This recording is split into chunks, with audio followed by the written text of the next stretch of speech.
Okay. Now, if I got you right, INEC has the expertise. But I think in the 2023 election, we came across a situation where I think it was explained that, there are certain provisions that didn't make the electronic transmission possible. Now, in this aspect, INEC has capacity to do this. Hope we won't get to that point, and INEC will say, because of certain provisions in the Constitution, we cannot practice that now, so we have to shelve it for a future date.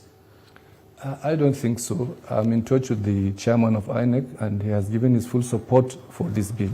And I believe they are already working on the framework, and we'll get to them to see how we can collaborate to ensure that during the public hearing, if there are amendments within the framework of the bill, INEC comes up with such arrangements. And just to buttress your point, we were in South Africa last year during the elections, and INEC was represented there. So definitely they have seen how early voting, because in South Africa, they do practice early voting.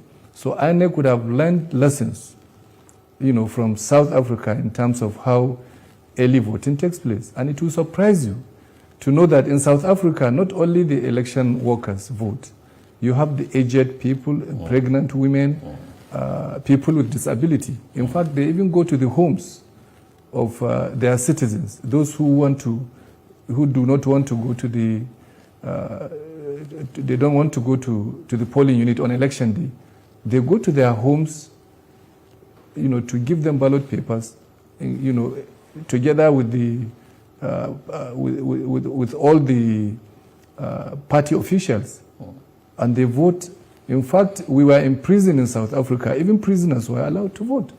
So we need to move forward. We call ourselves the giant of Africa. We should lead by example. Well, don't you think that this may be overwhelming for the Electoral Commission that still grapples with challenges like poor logistics, technical glitches, and even inadequate staff, and it will also cost more money to conduct this kind of election? Well, no matter the amount of money, you see, this is a constitutional requirement. Voting election is a constitutional requirement. Whatever amount of money required to ensure that that constitutional requirement is completed, the government has to provide such amount of money.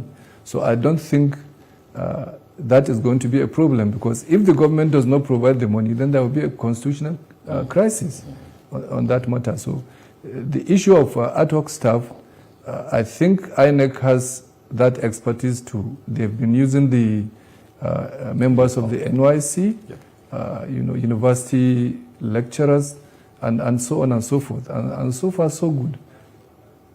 All right, we'll take this quick commercial break. We'll still continue the conversation, but that will be shortly after this break. Stay with us.